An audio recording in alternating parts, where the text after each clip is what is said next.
It's time now, however, for Salmonella from Brooklyn with whatever. Good morning, Sal. Good morning, Don. Yeah. Thanks a lot. Shut up. I don't know what it is about Brooklyn at Christmas time, but somehow there's like certain magic in the air, you know? I don't know whether it's a light layer of snow covering the bums. What? The light layer of snow covering the bums. The little children gaily frolicking up and down Flatbush Avenue picking pockets. Or perhaps it's because the dog crap freezes. But whatever it is, it just says Christmas. And every year we go over to my grandmother's house, we sit around a space heater, and I tell them all the story of Christmas as it actually happened to me, rhymes and everything. And it goes something like this. Actually, it goes exactly like this. I don't know why they say it goes something like this. How else is it supposed to go? Thanks a lot. Shut up. It was the night before Christmas in Sheepshead Bay. The kids was asleep, waiting for the big day. The stockings was hung by the furnace with care, in hopes that by morning they would all still be there. Me and the skank was getting ready for bed. I wore pajamas. She had a paper bag for her head. Went up on the roof. I heard this big crash. Thought it was a burglar. I was going to kick ass. Went out in the fire escape, looked up in the sky. And what did I see? This freaking fat guy with a red suit and boots that came up to his knees. In the moonlight, he looked just like Dom DeLuise. He had this big sled pulled by these reindeer. He called one of them dancers, so I assumed he was, you know. But as he crept off the roof, it became clear to me this guy was looking to steal my TV.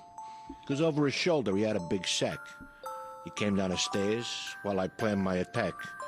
I waited a second till the timer seemed ripe and smacked him in the head, bada bing, with a pipe. He fell to the floor with a groan and a thud. I was kind of surprised I didn't see blood. Instead, he rolled over, looked me right in the eye.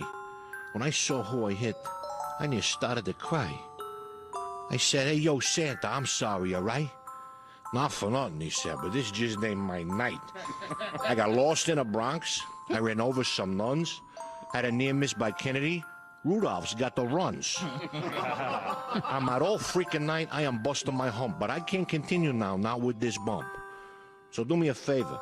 Be a real pal. Take over for me. You'll be Santa Claus, Sal." I said, "I'm from Brooklyn. I ain't right for the par." But he told me, "Santa Claus comes from your heart."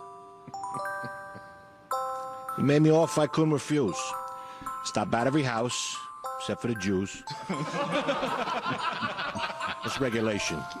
You gotta pass over them. I got in the suit, stepped onto the sleigh, wondering why reindeers all smelled that way. Took off on my mission, didn't want to be late. Well, old St. Nick spent the night hosing my date. That night, I was Santa, bringing kids joy and bliss. And if you don't believe me, then yo, jingle this. Since then, I've been with him every year in the cold, riding shotgun with Santa. Because he's fat and he's old. I'm his #1 helper. I've been deputized. So on this Christmas Eve, don't just be surprised. If you hear a voice, say really loud and abrupt, "Merry Christmas to all." Thanks a lot. Shut up. It's a classic. Merry